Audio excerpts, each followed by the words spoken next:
The first thing I heard was my own name, soft, careful, like it might break something if said too loudly. "By Friday," Soraya whispered, "your mother won't be legally allowed to touch her own money." I didn't move. I didn't breathe. I sat there in the dark guest room, staring at the faint line of light under the door, and listened to my own life being quietly taken apart. "Hi, it's Grace." When someone starts whispering about you at 2 a.m., you don't interrupt. You listen. "Tell me, would you have stayed in that bed or walked straight into that kitchen?" I'm Marlo Brindle. I'm 68 years old, and that night I learned exactly how much my son thought I was worth. The house was quiet in that polished, staged way Soraya liked. Everything in its place, everything just a little too perfect to feel lived in. I had gone to bed early after dinner, more out of habit than fatigue. Keaton insisted I stay the night. "Road's slick," he said. "Bridge lights are out again." He even brought me a blanket, tucked it over my legs like I was something fragile he might accidentally drop. That should have been my first clue. Soraya made me something she called lavender cocoa. Too sweet, faintly bitter underneath. I only drank half. I remember setting the mug on the nightstand and thinking it tasted like something that wanted to be calming but wasn't. Still, I smiled, thanked her, played the part I'd been playing for years. The agreeable mother, the one who didn't ask too many questions. At some point, I must have dozed off. But then I woke. No noise at first, just that strange feeling that something in the house had shifted. Then came the low murmur of voices from the kitchen downstairs. Not arguing, not laughing, controlled. I sat up slowly, letting the blanket fall. My joints protested, but I ignored them. I've learned over time that discomfort is often just background noise to something more important. "We can't wait any longer," Soraya was saying. Her voice had that smooth edge she used when she was negotiating a sale, the one that made people feel like they were agreeing with her idea even when they weren't. "Bluefin won't hold the offer forever." Keaton's voice came next. Tired, tight. "I know, I don't want to rush it and mess something up." "You won't mess it up," she said quickly. "We've already laid the groundwork, the memory gaps, the confusion. She's practically handing it to us." I felt something in my chest go very still. Memory gaps, confusion. I swung my legs off the bed and stood, careful to avoid the loose floorboard near the dresser. Old habits. When you've spent decades listening for nuance in courtrooms, you learn how to move without announcing yourself. The hallway outside the guest room was dark. A thin strip of light spilled up from the kitchen, stretching across the floor like a warning. I didn't step into it. I stayed just before the edge, where shadow held me in place, and leaned slightly toward the stairwell. "Dr. Noor just needs to see her once," Soraya continued. "That's it. One appointment, one letter, and we're done. Capacity evaluation, temporary guardianship. Clean and simple." "And if she refuses?" Keaton asked. A pause. Then, softer, colder. "She won't refuse if she doesn't understand what she's signing." I closed my eyes for a moment, just long enough to steady my breathing. When I opened them again, everything felt sharper, edges clearer, like the room had been adjusted into focus. They weren't talking about helping me. They were talking about replacing me. I went back into the guest room without a sound and closed the door just enough to keep the light from spilling in. My bag was still on the chair where I'd left it. I reached inside and pulled out the small notebook I carried everywhere. Cream pages. Faint lines. A relic from a life where every word mattered. I sat on the edge of the bed, pen poised, and began to write. Not summaries, not impressions, words, exact words. Fernwick House has an opening, Soraya said downstairs. Private room, low cost. Once everything's transferred, we move her there quietly. It'll look like concern, not control. Keaton exhaled. I could almost see him running his hands through his hair the way he used to as a boy when he was caught between wanting something and knowing it might cost him. She's going to hate me. Another pause. Longer this time. Then Soraya again, almost gentle. Only if she understands what happened. I wrote that down too. My hand didn't shake. That surprised me more than anything else. For years I had ignored the small things. The way my keys would end up in different places than I remembered. The time my bank password stopped working until Keaton reset it for me. The quiet jokes about how I mix things up sometimes. I told myself it was age, that I was being sensitive, that families go through phases. But sitting there in the dark, listening to my son and his wife discuss the dismantling of my life like it was a renovation project, I understood something I should have seen months ago. This wasn't happening to me. This was being done to me. The conversation went on. Details, names, dates. A man named Drex, who would handle the paperwork. Something about a developer, Calder Spross, and a parcel of land behind my house that had suddenly become very important. I wrote it all down, line after line, my handwriting tightening as the pieces fell into place. 2 hours. That's how long I sat there. 2 hours of quiet, deliberate listening. 2 hours of my son explaining exactly how he planned to take everything his father and I had built and turn it into something smaller, easier, more convenient for him. At some point, the voices stopped. A chair scraped. Footsteps moved across the kitchen tile, then faded. A door closed. Silence returned, thick and heavy. I didn't lie back down. I stayed sitting on the edge of the bed, notebook open in my lap, staring at the last sentence I'd written. Only if she understands what happened. I looked around the room, the carefully chosen decor, the neutral colors, the staged calm of a house that had never really been mine, and I felt something settle inside me. Not anger, not yet. Clarity. By the time the first pale light of morning touched the window, I already knew what I was going to do. I would call my lawyer. I would call my bank. And I would call the police. Because if they had a plan for me, they had made one mistake. They assumed I wasn't listening. By the time the sun rose over Brindle House, nothing inside me felt uncertain anymore. Fear had burned off somewhere between 2 whispered sentences and the scrape of a chair in my son's kitchen. What remained was something colder, cleaner, like the edge of a blade that's been sharpened slowly over years. I drove home without turning on the radio. The road along the bay was still wet from the night rain, thin ribbons of fog lifting off the water. I passed the old bait shop, the crooked pier Alden used to complain about, and the narrow stretch where the asphalt dips just enough to make your stomach shift if you're not paying attention. I knew every inch of that road. I'd driven it for decades. And yet, that morning, it felt different, as if I were returning to a place I hadn't properly seen before. Brindle House stood exactly as I left it. Weathered cedar siding, the small brass lantern by the door, the wind chime made from old boat fittings Alden had insisted on hanging, even though it sang off-key in strong wind. Nothing had changed. That was the lie. I unlocked the door, stepped inside, and paused. The air smelled faintly of salt and old wood, the way it always did. My Celadon teapot sat where I'd left it.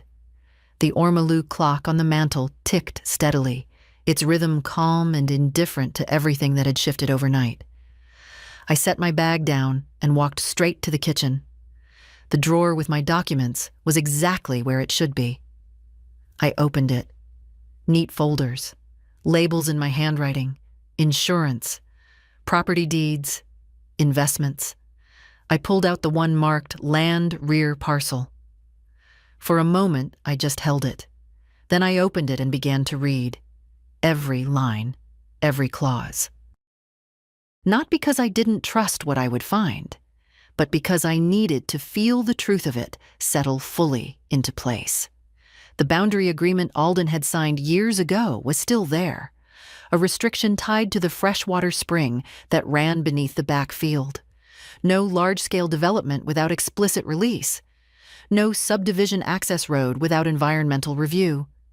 Which meant one simple thing. Without my consent, that land was useless to them. I closed the folder slowly. So that was the urgency. Not my health, not my confusion. It was timing, deals waiting, money hovering just out of reach. I let out a quiet breath and leaned against the counter. For months, small things had been happening. Not dramatic enough to confront, not clear enough to accuse. My keys once turning up in the pantry instead of the hall table. My medication organizer shifted by a day. A bank notification I didn't remember triggering. Each time, I told myself the same thing. Marlo, you're tired.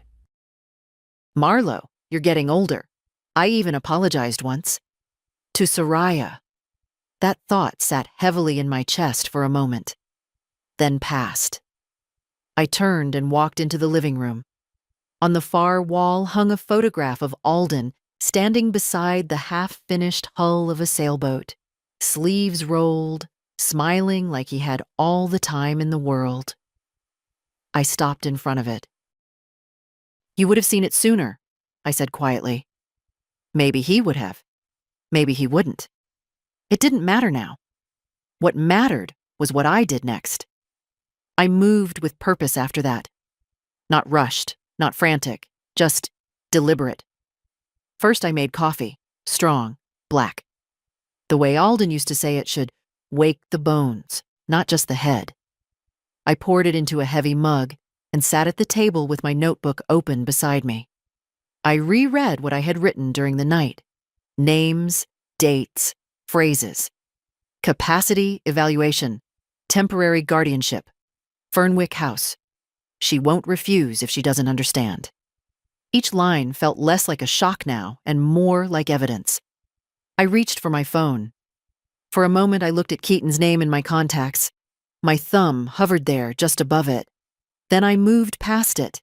Instead, I tapped another name. Petra Wexley. She answered on the third ring, her voice already alert, as if she never truly slept. Marlo? I need to see you this morning, I said. A brief pause. Is everything all right? No, I replied, calm and steady. But it will be.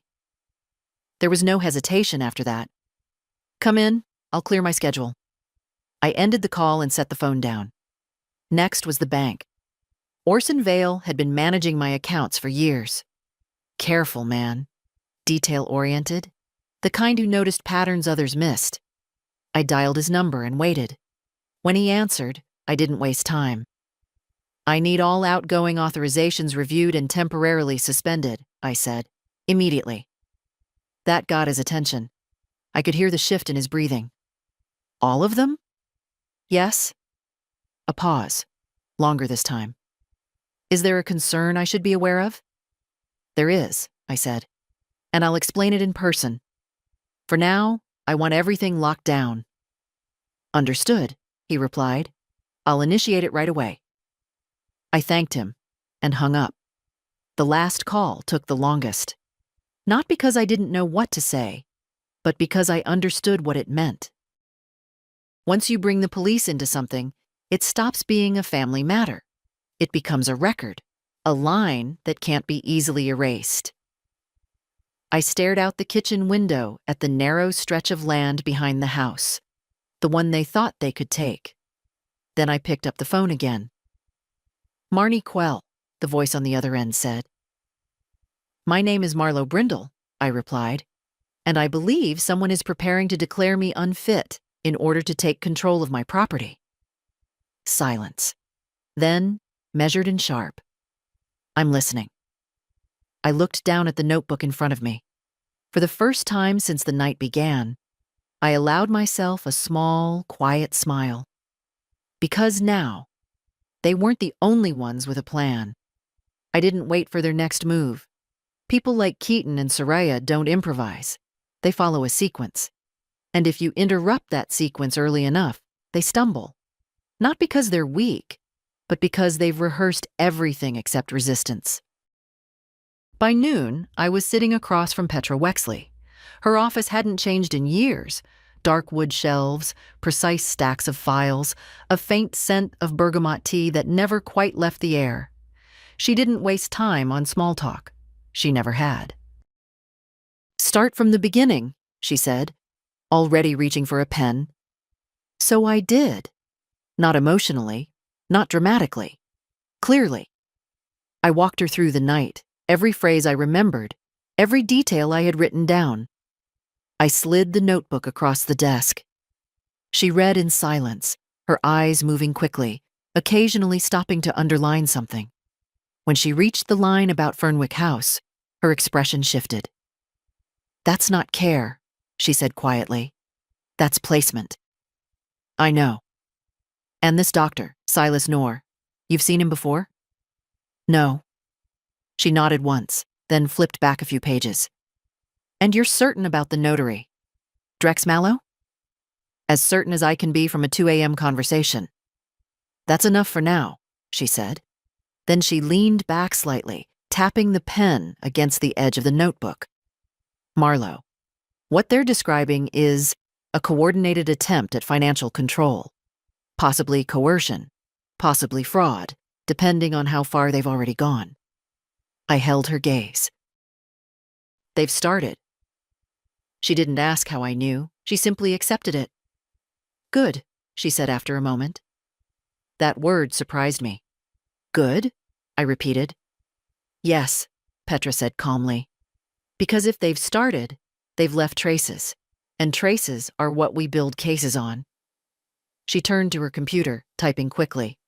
"First, we revoke every standing authorization your son might have, even informal ones. Second, we flag your property records, no transfers, no preliminary filings, nothing without direct verification." I nodded. "Third," she continued, "we document your capacity, on your terms, not theirs." I almost smiled at that. "Can they still try?" I asked. "Oh, they will," she said. "But now they'll be doing it under observation." There was something reassuring in the way she said it. Not comforting. Petra wasn't built for comfort. But precise. Controlled. She printed several documents and slid them toward me. "Read. Then sign if everything is correct." I read every line. Slowly. Deliberately. When I signed, my hand was steady. Petra watched me for a moment, then nodded. "Good. That alone undermines half their argument." "Half?" I asked. "The other half," she said, "is behavior. They'll try to provoke confusion, inconsistency. They need you to look unreliable." I thought about the misplaced keys, the shifted medication, the subtle, constant nudging. "They've been doing that already," I said. "I assumed as much." She closed the folder. "Which means we stop reacting. From this point on, you don't argue, you don't defend, and you don't explain anything to them." "What do I do?" "You let them continue," Petra said, "carefully, and we document everything." I exhaled slowly. "All right." She studied me for a moment longer. "One more thing. Do you have any idea why they're in a hurry?" I reached into my bag and pulled out the land folder. "The back parcel," I said. "There's a restriction tied to it. Without my signature, it can't be developed." Petra opened the folder, scanned the document, and her eyes sharpened. "Well," she said quietly, "there it is." "What?" "Motivation." She looked up at me. "Marlowe, This isn't about convenience. This is about timing and money. And based on this clause, they don't have much time to act. That matched what I had heard the night before. Bluefin won't hold the offer forever. Petra closed the folder and pushed it back toward me. Then we let them think they still can. A small silence settled between us. Not uncertainty, strategy. "Can you do that?" she asked. I thought about Keaton standing in that kitchen, hesitating just long enough to admit he knew this was wrong, and doing it anyway. Then I thought about the way Soraya had said it. She won't refuse if she doesn't understand. I met Petra's eyes. "Yes," I said. "I can." And for the first time since that night, I wasn't just reacting to their plan. I was stepping directly into it. I left Petra's office with a folder in my bag and something far more valuable than that. Timing. People always think the strongest move is to strike immediately. It isn't. The strongest move is to let the other side believe nothing has changed. By the time I pulled into my driveway, the afternoon light had shifted, long shadows stretching across the backfield. I sat in the car for a moment, looking out toward the narrow strip of land that had suddenly become so important to everyone but me. Bluefin Holdings, Calder Spross. All of it built on the assumption that I would quietly step aside. I picked up my phone and checked the time. 2:17 p.m., right about when they'd expect me to be home, confused, maybe resting, maybe not remembering half of what happened the night before. Good. I stepped out of the car and walked inside. The house felt the same, but I didn't. I set my bag down, poured myself a glass of water, and deliberately left my phone on the kitchen counter where it was clearly visible. Then I opened the drawer with my documents again and left it slightly ajar. Not sloppy. Just enough. Then I waited. It didn't take long. At 2:42, my phone lit up. Keaton. I let it ring twice before answering. "Hi, sweetheart," I said, keeping my voice even, a touch softer than usual. There was a brief pause on the other end, just long enough to register surprise. "Mom? Hey," he said. "You made it home okay?" "I did. Roads were clear." "Good. Good." Another pause. You sounded a little off this morning, when you left." I smiled faintly. There it was. "I didn't sleep very well," I said. "New place. You know how it is." "Yeah," he replied quickly, too quickly. "Yeah, that makes sense." I walked slowly across the kitchen, letting the floor creak once under my step. Not exaggerated, just present. "I might have left something there," I added casually. "A folder. I can't quite remember." Silence. Then, "What kind of folder?" "Just papers," I said lightly. "Probably nothing important." I could almost hear Soraya in the background, not speaking, but listening. "We can bring it by," Keaton said, "or you can come over tomorrow." Soraya was actually thinking, it might be a good idea to go over a few things together. Just organize stuff. Of course she was. "That sounds nice," I said. "Yeah?" "Yes," I replied. "Tomorrow works." Another pause. Shorter this time. "Great," he said. "We'll make it easy. Nothing complicated." I almost laughed at that. "Good," I said softly. "I wouldn't want anything complicated." We ended the call a moment later. I stood there in the kitchen, staring at the phone for a few seconds, then turned and closed the drawer with my documents. Not all the way. Just enough to keep the illusion intact. They thought I was drifting. They thought I was missing things. So I gave them exactly that. That evening, I made dinner for myself. Simple, quiet. A small pan of buttered sole, a slice of dark rye, and a spoonful of the kumquat marmalade I hadn't touched in months. The taste was sharp, almost too bright, but it grounded me. Afterward, I moved through the house slowly, not searching, observing the back door lock, the window latches, the old cabinet where Alden used to keep tools. Nothing out of place. Not yet. But they would come. Maybe tomorrow. Maybe sooner. Because now they believed the door was open, and people who think a door is open rarely knock. Before going to bed, I took out my notebook again and added a single line beneath everything else. Agreed to meet. They believe I don't understand. I closed it, set it on the nightstand, and turned off the light. In the darkness, the house settled around me, wood shifting, wind brushing against the siding, the faint, uneven chime outside. For the first time since that night, I allowed my eyes to close without forcing them. Tomorrow, they would come with papers, with smiles, with that careful tone they use when they think they're guiding you somewhere you didn't choose.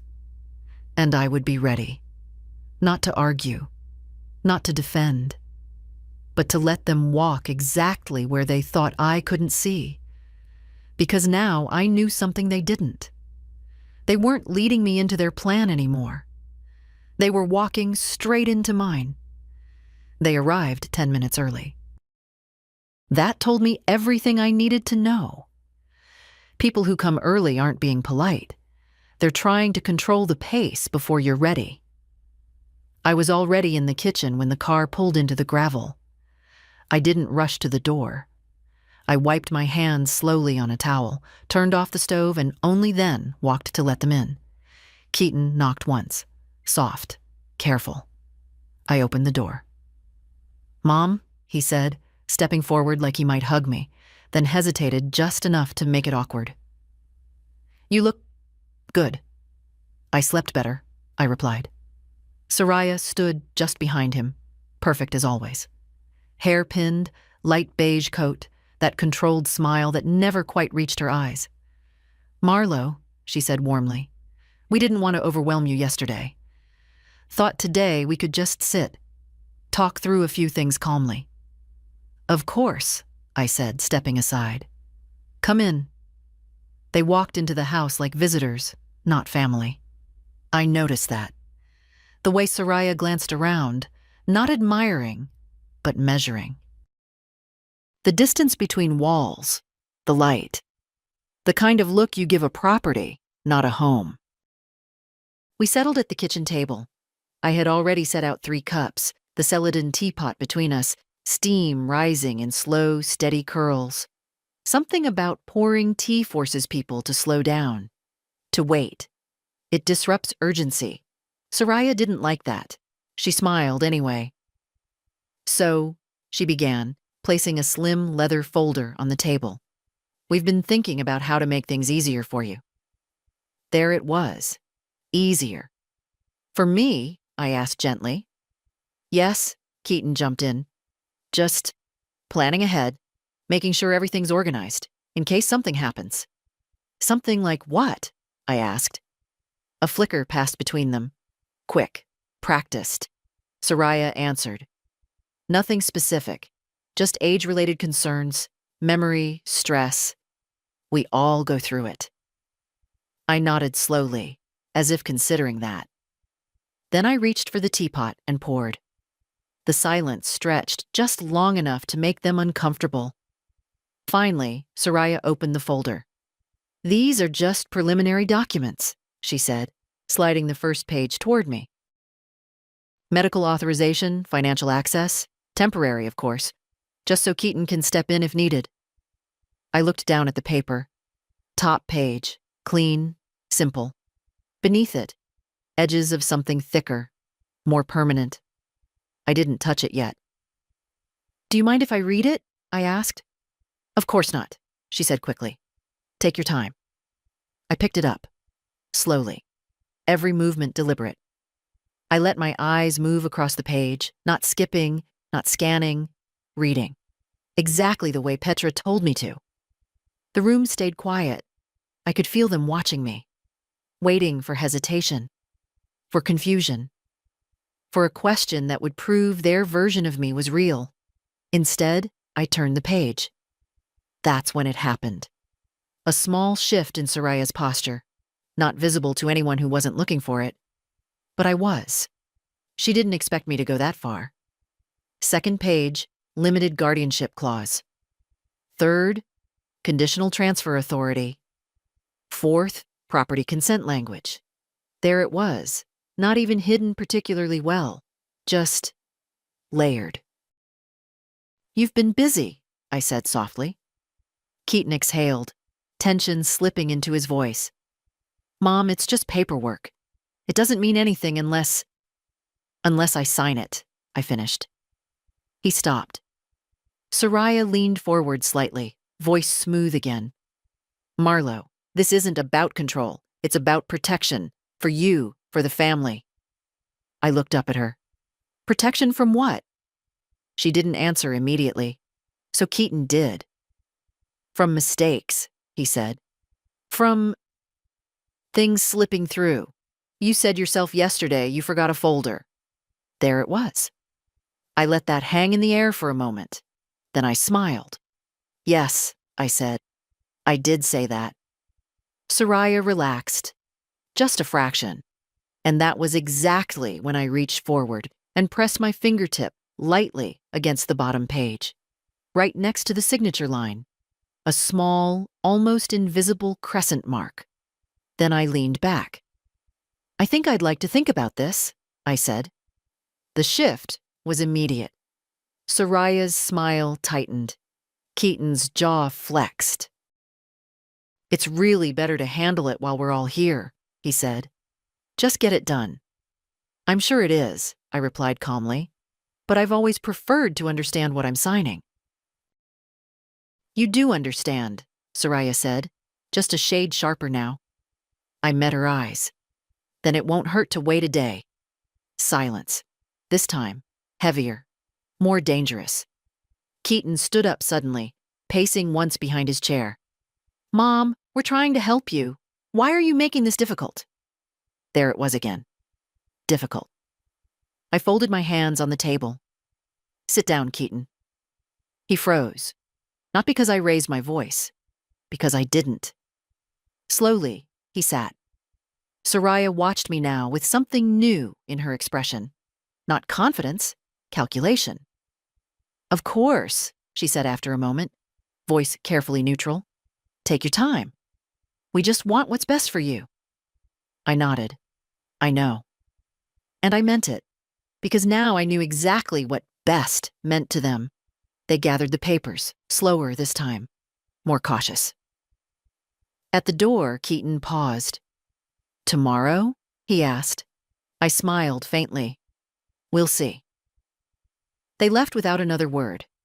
I closed the door and stood there for a moment, listening to the car pull away. Then I walked back to the kitchen, picked up my phone, and took a clear photo of the spot where I had marked the page. Proof it had been in my hands. Before anything changed. Before anything appeared. I sent it to Petra. Then I opened my notebook and added another line.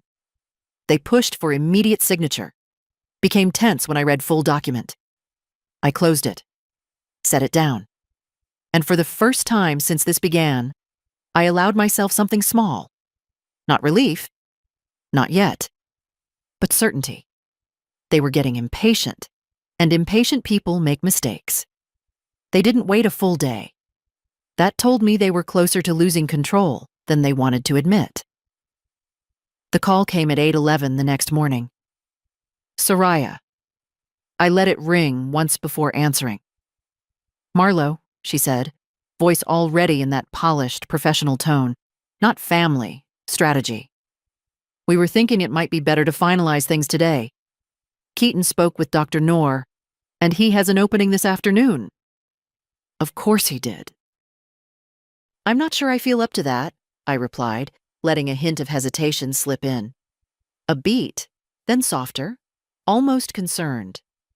"That's exactly why we should go. Just a simple evaluation. Nothing invasive, it'll put everything to rest." No, it wouldn't. It would start everything. "I'll think about it," I said. "We really shouldn't delay," she pressed gently. These things, they escalate if we ignore them. I almost admired that line. Carefully chosen. Just enough urgency to sound responsible, just enough pressure to sound reasonable. I said I'll think about it, I repeated. Silence. Then, all right. We'll come by in an hour. She hung up before I could respond. I stared at the phone for a moment, then smiled faintly. They were skipping steps now. That meant they were worried. I didn't call Petra right away. Instead, I did something else. I went out back. The morning air was cold, sharp with salt. The field stretched out behind Brindle House, uneven grass bending slightly in the wind. It didn't look like much to anyone else, just land. To Alden, it had been everything. I walked slowly across it, stopping near the old marker stone by the edge of the spring line. The ground there always felt different, softer underfoot, like it held something alive beneath it. This was what they were trying to take. Not just money, not just control. This. I stood there for a long moment, then turned and went back inside. Now I called Petra. They've accelerated, I said as soon as she answered. Doctor today, no notice. Good, she replied immediately. I paused. Good? I asked again. Yes, she said. That means they're making mistakes. Listen carefully. If they try to take you anywhere, you do not go alone. You delay. You agree without committing, and you keep everything verbal. They're coming here in an hour. Even better, she said. I'll make a call. To who? You'll see. She hung up. That was Petra. No explanations. Just movement. I had just enough time to prepare. Not physically, mentally. I made tea again. Same routine, same cups, same calm surface. I opened my notebook and reread everything, not because I needed to remember, but because I needed to stay grounded in what was real, not what they would try to make real. At 9:02, their car pulled in. Faster this time, more direct. I opened the door before they knocked. Keaton looked strained. Soraya looked focused. No small talk. We should go, she said immediately. Dr. Noor cleared his schedule. I'm not dressed, I replied calmly. That's fine, she said. It's informal. Then it can wait, I said. A flicker. Just a second. Then Keaton stepped in. Mom, please don't make this harder than it has to be. There it was again. Harder. I stepped aside and let them in. Tea? I offered. No, Soraya said. Yes, Keaton said at the same time. They looked at each other. That tiny crack again. I turned without reacting and poured anyway. Silence filled the kitchen. He sat. She didn't. Marlo, Soraya said, tone tightening. We're trying to help you avoid a situation that could get complicated. I handed Keaton his cup. Then I looked at her. It already is, I said. Another silence. He stared at the table. She watched me, measuring again, recalculating. You're forgetting things, she said finally. Important things. Am I? I asked. Yes, she said firmly. And if we don't address it now, it becomes a legal issue. There it was. Not concern, leverage. I took a slow sip of tea. Then perhaps we should involve someone legal, I said. Keaton's head snapped up. Soraya didn't move. But something in her eyes changed, sharp, alert. That's not necessary, she said quickly. I think it is, I replied. And right on cue. There was a knock at the door, not soft, not hesitant, precise, measured. I didn't look at them. I just set my cup down and walked to the door.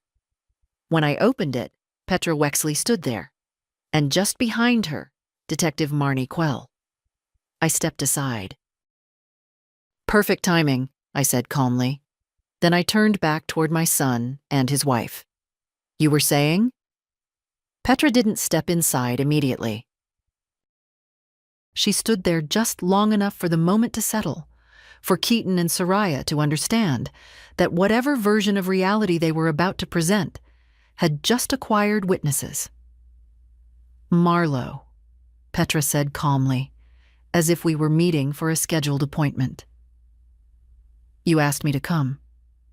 "I did," I replied, "and I thought it might be helpful if we all spoke together."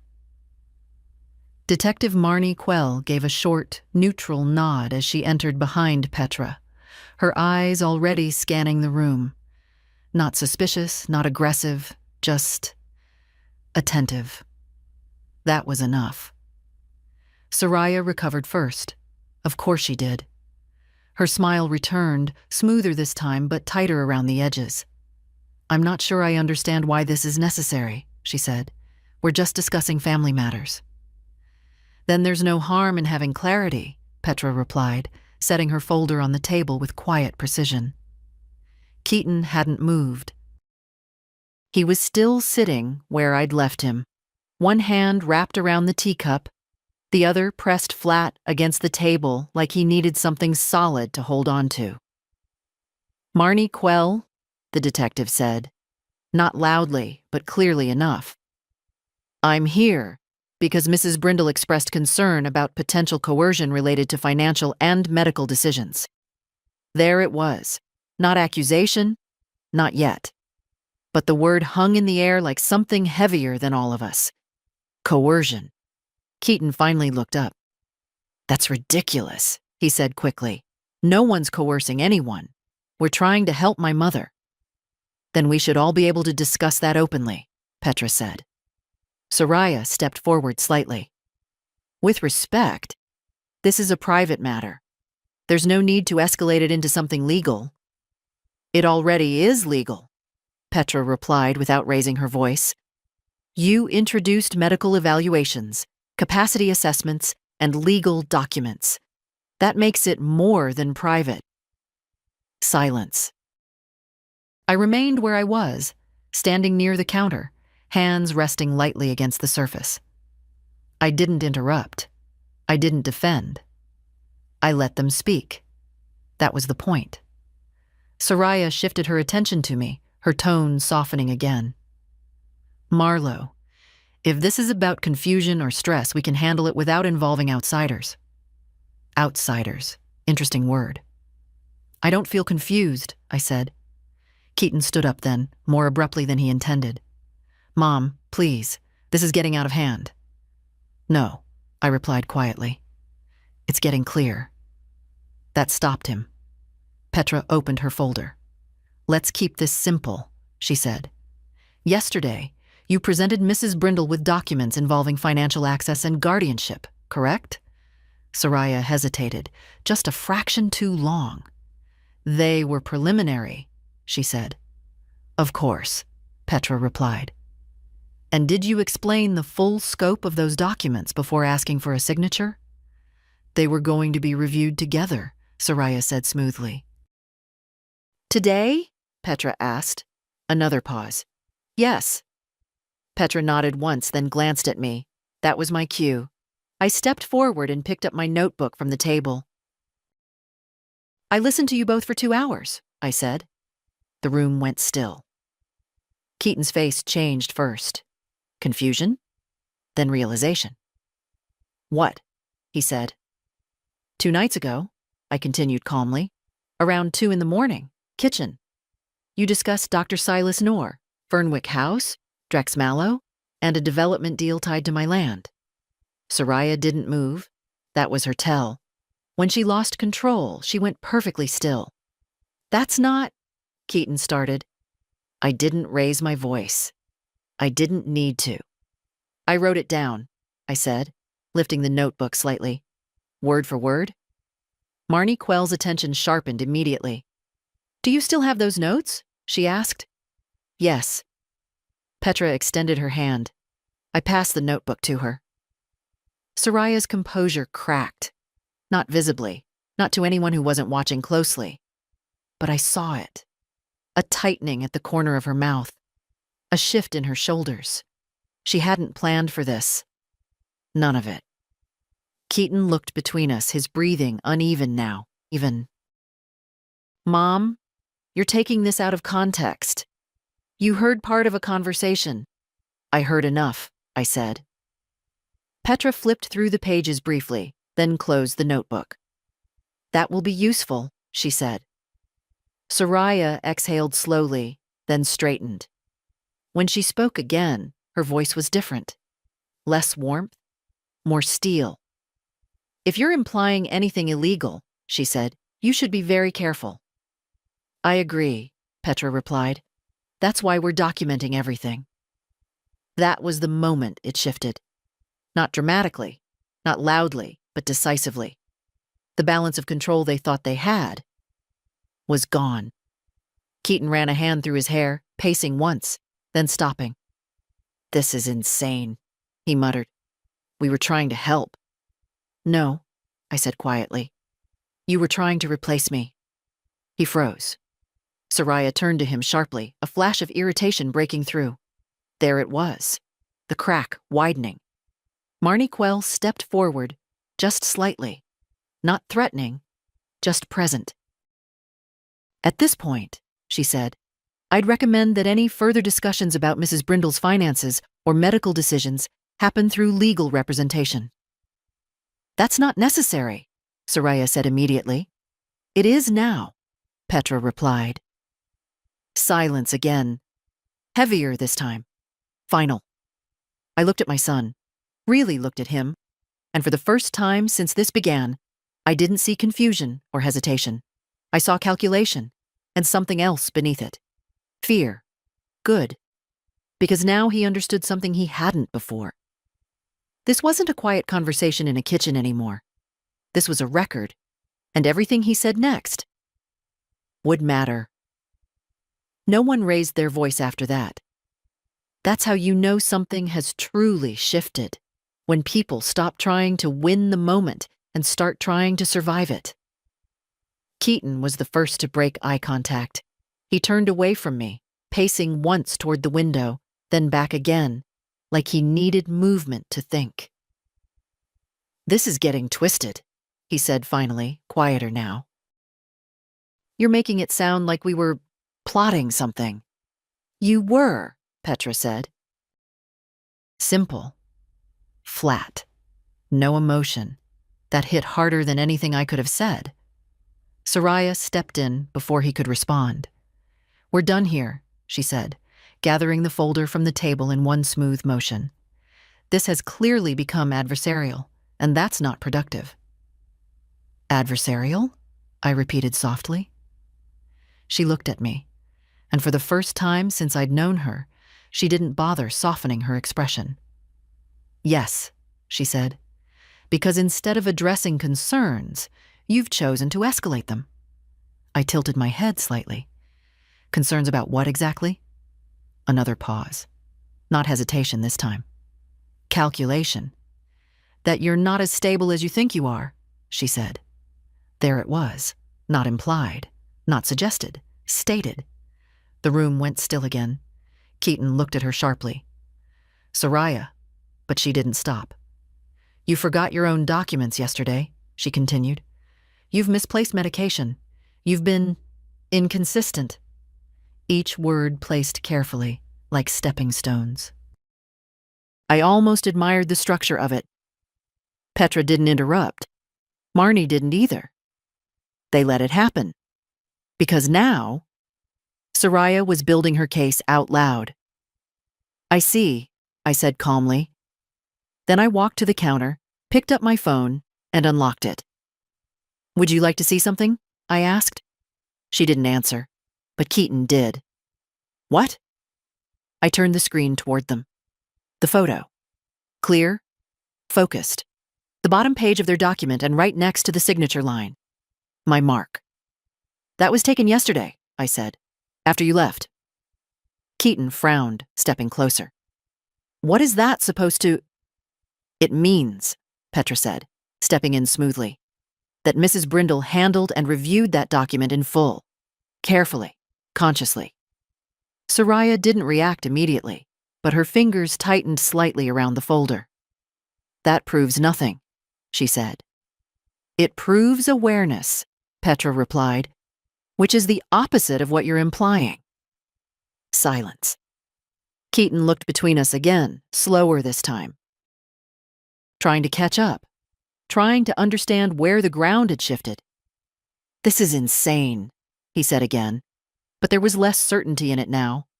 More strain, more doubt. Good. Because doubt cracks faster than confidence. Marnie stepped forward just enough to enter the center of the space. I'm going to be very clear, she said. If there's any attempt to misrepresent Mrs. Brindle's mental capacity for the purpose of gaining control over her finances or property, that becomes a serious legal issue. Not loud, not aggressive, but final. Soraya let out a slow breath. Then she did something interesting. She smiled again. But this time, it didn't hide anything. Of course, she said. No one is doing that. Good, Petra replied. Then we won't have any problems moving forward through proper legal channels. Another pause. Longer. Heavier. Keaton finally spoke again, but his voice had changed. Less force. More uncertainty. Mom, what do you want? He asked. Not what do you agree with. Not what do you think. What do you want? That was new. I looked at him for a moment. Really looked. And I realized something. For the first time since this started, he didn't know. Not what I would say. Not what I would do. Not what came next. I want time, I said. Simple. Clean. No more documents, no more doctors, no more conversations like this without Petra present. He nodded slowly, almost automatically. Soraya didn't. She was already recalculating, already adjusting. I could see it. The way her eyes moved, not between people, but between options. Then she reached for her coat. Fine, she said. We'll do it your way. Not agreement, not acceptance, just delay. And delay, in situations like this, means retreat. They moved toward the door without another word. Keaton paused once, like he wanted to say something else, then didn't. The door closed behind them. The sound echoed through the house, sharper than it should have been. For a moment, no one spoke. Then Marnie exhaled quietly. They're not done, she said. No, Petra replied. They're not. I set my phone down on the table. I know, I said. And I did. Because people like Soraya don't abandon plans. They revise them. And now, they had a new problem. They couldn't make me look confused anymore. So the next step would have to be something else. Something riskier. I looked down at my notebook, then added a new line. Shift observed. Direct accusation attempted. Failed. I closed it. And for the first time, I felt it clearly. Not just control, not just strategy, momentum.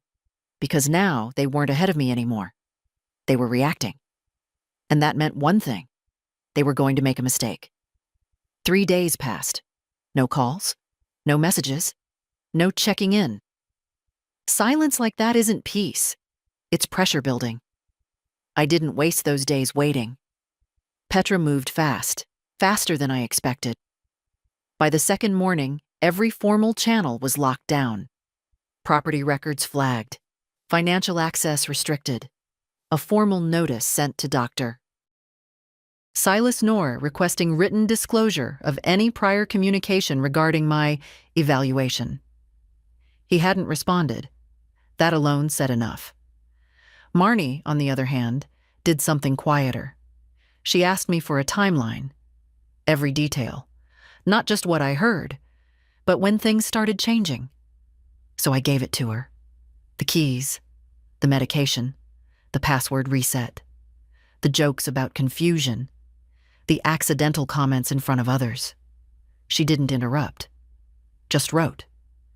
At the end, she closed her notebook and said one sentence. They were building a pattern, not reacting, building. That's when I understood something I hadn't fully let myself admit before. This didn't start that night. That night was just when I finally heard it. On the 4th day, they made their move. Not toward me, around me. It was Orson from the bank who called first. "Marlowe," he said, voice tighter than usual. "I thought you should know. There was an inquiry this morning regarding your accounts." "Inquiry?" I asked. "Yes." "Not a transaction, a verification attempt. Someone tried to confirm whether a previous authorization was still active." "Who?" I asked. A pause. Then, "It came through a third-party office, legal adjacent, name attached, Drex Mallow." I closed my eyes for a second. So he was real, and he was already in motion. "Was anything released?" I asked. "No," Orson said immediately.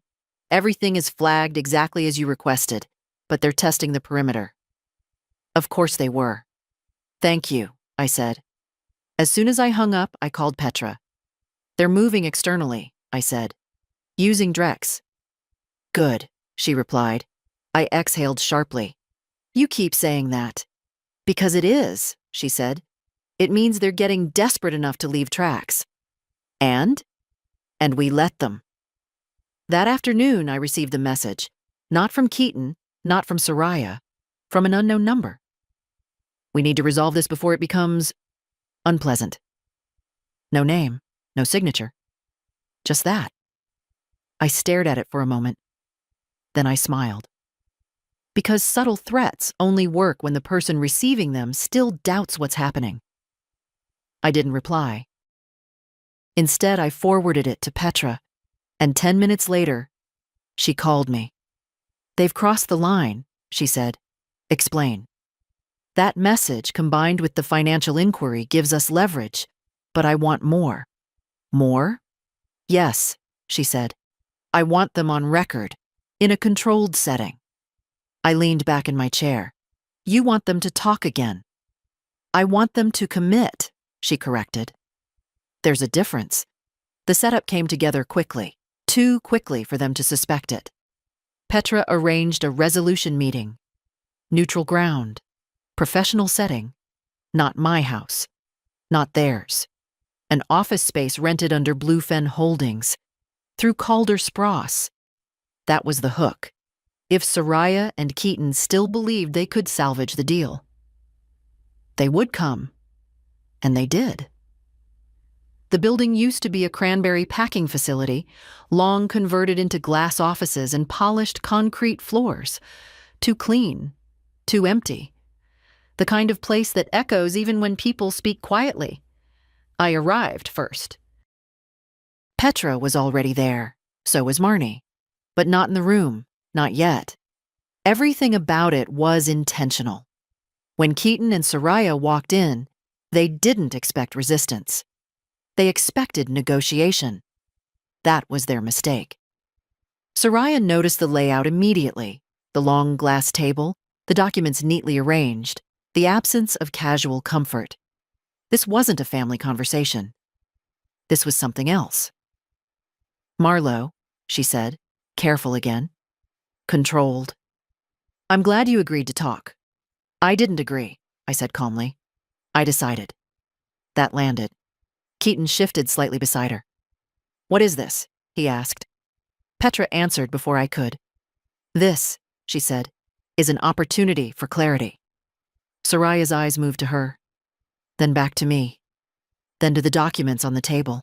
And for the first time, she hesitated, just a fraction, but enough, because she recognized something. This wasn't their plan anymore. And right here, at this table, they were about to find out how much I actually understood. Right now, she's sitting across from the people who tried to erase her life, with paperwork, witnesses, and the truth on her side. Tell me honestly, would you stay calm like Marlowe, or would you break right there? Me? I wouldn't sign a single page, not even by accident. Keaton didn't sit down right away. He stood there for a second too long, looking at the table like it might explain something to him if he stared hard enough. Soraya sat first. That was her instinct. Control the space, even if she didn't control the situation. Keaton followed. Slowly. "What exactly are we doing here?" he asked, trying to sound steady. Petra didn't answer immediately. She opened the folder in front of her and aligned the pages with precise, almost surgical movements. Then she looked up. "We're documenting intent," she said. That word landed harder than anything before. Intent. Not misunderstanding, not confusion. Intent. Soraya leaned back slightly, crossing one leg over the other. Composed again, but tighter now, like something underneath was starting to strain. "You're turning this into something it isn't," she said. "We came here to resolve things, not whatever this is." "No," I said calmly. "You came here to finish what you started." Silence. Keaton's jaw tightened. "Mom?" "Don't," I said quietly. He stopped. Not because I raised my voice, because he recognized the tone. I'd only used it a few times in his life. And never lightly. Petra slid a document across the table. "Let's start simple," she said. "This is a copy of the authorization packet you presented 2 days ago." Soraya didn't touch it. "I'm familiar with it," she said. "I'm sure you are," Petra replied. "What I'd like you to do is explain it. Out loud." Another pause. Smaller. Sharper. "It's standard," Soraya said. "Temporary support measures." "For what condition?" Petra interrupted. Soraya's eyes flicked to her, then back to me. "Cognitive decline," she said. There it was again. Out loud. Clear. Keaton shifted in his chair. "We were being cautious." "Based on what?" Petra asked. No answer. So I spoke. "Based on misplaced keys?" I said. "Or medication that was moved after I set it out?" Keaton looked at me sharply. Soraya didn't. She held her ground. "That's not what this is about," she said. "No?" I asked. "No," she replied. "This is about long-term stability, about making sure things don't fall apart when you can't manage them anymore." I leaned forward slightly. "And when exactly did you decide I couldn't manage them?" That did it. A crack. Small, but real. Keaton looked between us again, breathing uneven now. "This isn't fair," he said. "You're twisting everything." "No," Petra said. "She's asking you to explain your position." Marnie stepped into the room then. No rush, no drama. Just presence. And that changed everything. Keaton saw her and froze. Soraya didn't move, but her eyes sharpened again. Now they understood. This wasn't a conversation anymore. This was a line. Marnie placed a slim folder on the table. "We've had some external activity," she said. "Financial verification attempts through a third-party contact. Drex Mallow." Keaton's head snapped toward Soraya. That was instinct, not strategy. Good. Because instinct is harder to control. "I don't know anything about that," he said quickly. Soraya didn't look at him. Interesting. "Drex handles paperwork," she said evenly. "That's all." "Without authorization?" Marnie asked. "He was checking status," she replied. "Of accounts you don't have access to," Petra added. Silence again. Heavier now, because now it wasn't just what they planned, it was what they had already started. I watched them both carefully. Keaton, unraveling. Soraya, holding. Barely. "Marlowe," she said finally, turning back to me, voice quieter now, more controlled than ever. "This doesn't have to go this way." That sentence again. A different version of the same idea. I tilted my head slightly. "Which way?" I asked. She held my gaze. "This one," she said. I let the silence stretch. Then I spoke. "The one where I understand exactly what you were doing?" I said. "Or the one where I sign something and disappear quietly?" Keaton flinched. Actually flinched. That was new. "I would never," he started. "You would," I said. Not loud, not emotional. Certain. And that's what broke him. "I didn't think it would go this far," he snapped, voice cracking for the first time. "It was just supposed to make things easier." "For who?" I asked. He stopped. Because there was no good answer. Soraya closed her eyes for half a second. That was the first real slip. Then she opened them again. Cold. Precise. "Enough," she said. She stood. Slowly. Deliberately.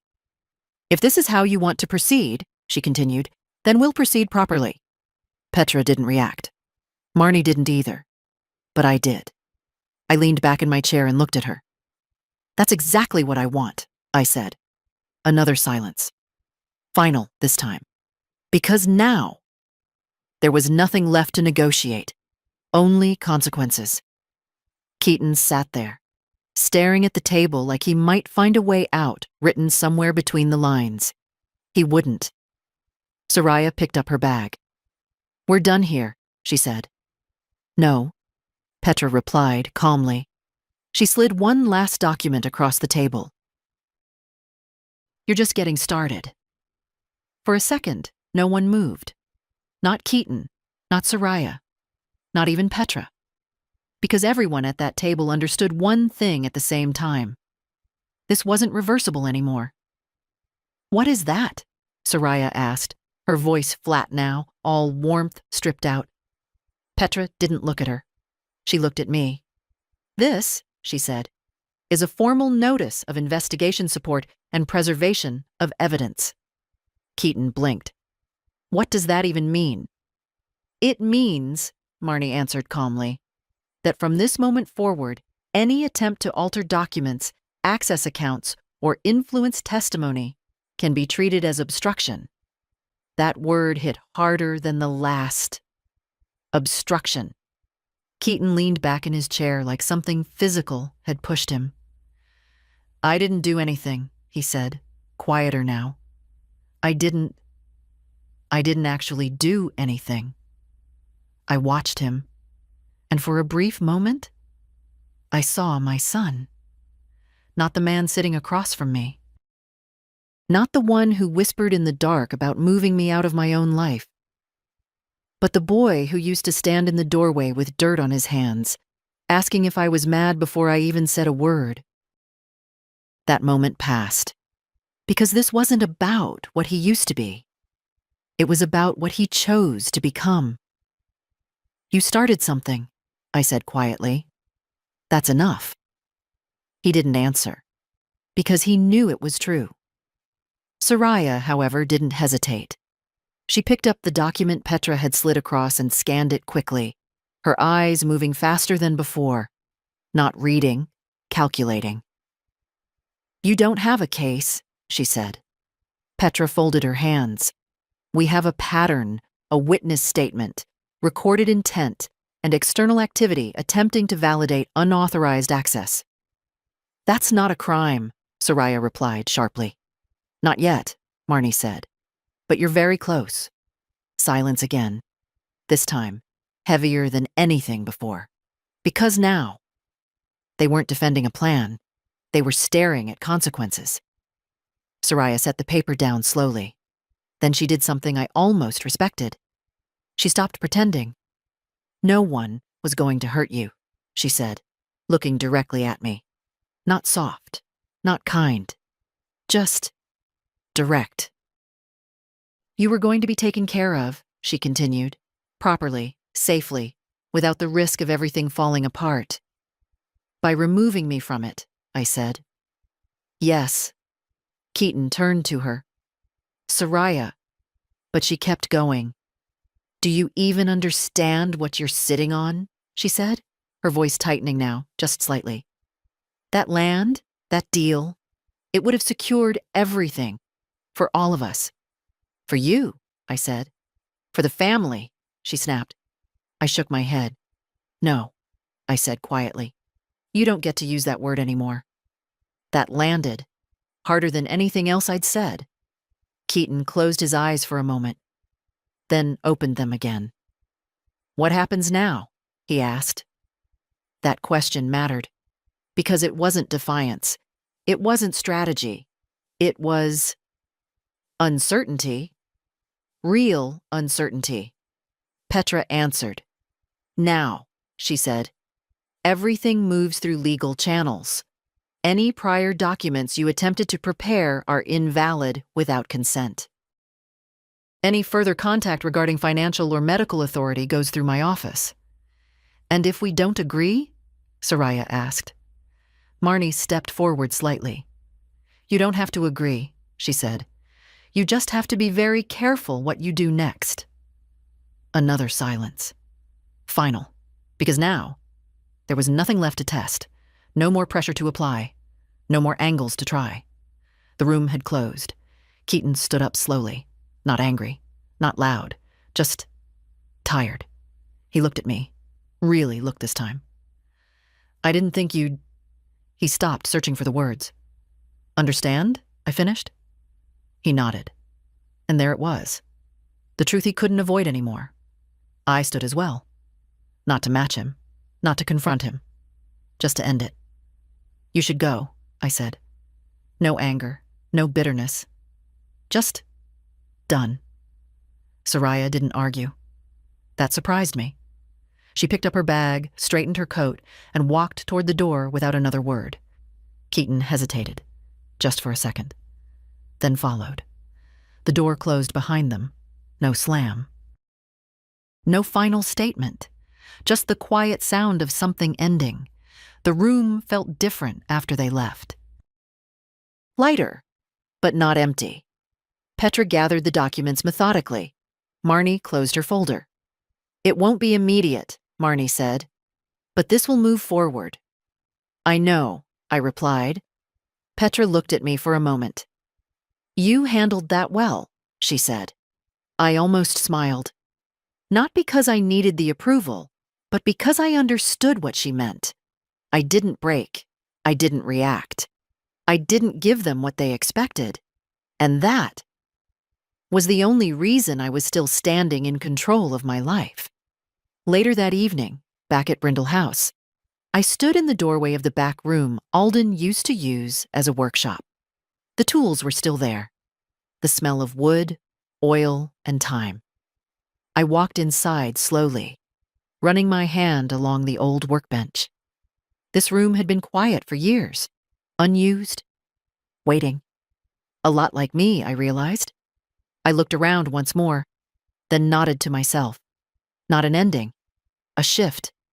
Because for the first time in a long time, I wasn't holding things together for someone else. I was deciding what stayed and what didn't.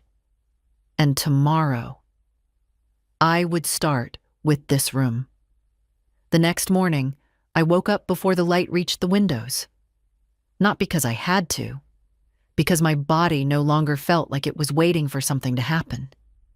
For years, mornings had started with a quiet kind of tension, checking messages, anticipating requests, preparing for problems that weren't mine, but had somehow become my responsibility. That morning, there was none of that. Just silence. Real silence. I made coffee and didn't rush it. The kettle clicked softly, steam rising slow and steady, filling the kitchen with that familiar warmth. I stood there a little longer than necessary, hands resting on the counter, letting the quiet settle into something solid. Not empty. Owned. Brindle House felt different now. Not because anything had changed physically, but because I had. I carried my mug into the back room. Alden's workshop. It hadn't been touched in years. Tools lined the walls exactly where he left them. Worn handles smoothed by time. The old workbench still carried faint marks from projects I could no longer name. There was even a small wooden box in the corner I hadn't opened since the winter after he passed. I set the mug down and walked further in. Dust, yes. Time? Yes. But not neglect. Waiting.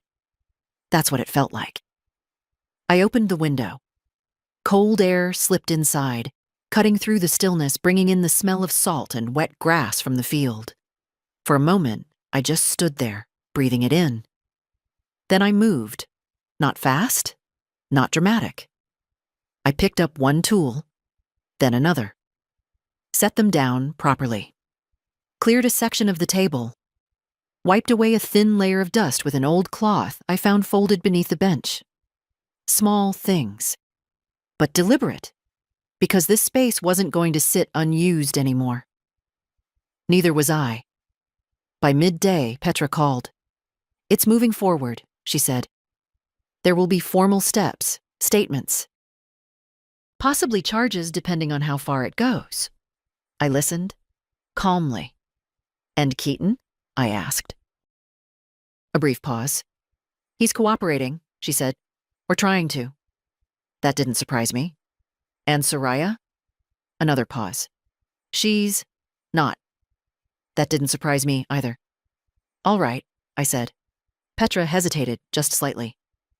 "Marlo, if you want to reconsider anything, any part of this, now is the time." I looked around the workshop. At the space. At the life that had almost been taken from me without a single raised voice. "No," I said, and I meant it.